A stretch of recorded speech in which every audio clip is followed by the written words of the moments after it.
امریکہ نے عراق کو ڈالر کی منتقلی دوبارہ شروع کر دی۔ امریکی اخبار نیو یارک ٹائمز کے مطابق امریکہ نے عراق کو ڈالرز کی فضائی ترسیل کا سلسلہ دوبارہ شروع کر دیا ہے۔ یہ فیصلہ چند ماہ کے تعطل کے بعد سامنے آیا ہے، جس کا مقصد عراقی حکومت پر ایران سے فاصلہ اختیار کرنے کے لیے دباؤ ڈالنا تھا۔ رپورٹ کے مطابق عراقی وزیراعظم کے 2 قریبی معاونین نے تصدیق کی ہے کہ ڈالرز کی فضائی منتقلی جزوی طور پر بحال کر دی گئی ہے۔ یہ پیش رفت ایسے وقت میں سامنے آئی ہے جب عراقی وزیراعظم نے ایران نواز گروپس اور شخصیات کے خلاف مالیاتی کریک ڈاؤن شروع کیا ہے۔ امریکہ نے عراق کو ڈالر کی منتقلی دوبارہ شروع کر دی۔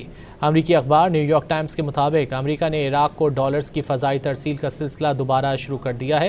یہ فیصلہ چند ماہ کے تعطل کے بعد سامنے آیا ہے، جس کا مقصد عراقی حکومت پر ایران سے فاصلہ اختیار کرنے کے لیے دباؤ ڈالنا تھا۔ رپورٹ کے مطابق عراقی وزیراعظم کے 2 قریبی معاونین نے تصدیق کی ہے کہ ڈالرز کی فضائی منتقلی جزوی طور پر بحال کر دی گئی ہے۔ یہ پیش رفت ایسے وقت میں سامنے آئی ہے جب عراقی وزیراعظم نے ایران نواز گروپس اور شخصیات کے خلاف مالیاتی کریک ڈاؤن شروع کیا ہے۔ امریکہ نے عراق کو ڈالر کی منتقلی دوبارہ شروع کر دی۔ امریکی اخبار نیو یارک ٹائمز کے مطابق امریکہ نے عراق کو ڈالرز کی فضائی ترسیل کا سلسلہ دوبارہ شروع کر دیا ہے۔ یہ فیصلہ چند ماہ کے تعطل کے بعد سامنے آیا ہے، جس کا مقصد عراقی حکومت پر ایران سے فاصلہ اختیار کرنے کے لیے دباؤ ڈالنا تھا۔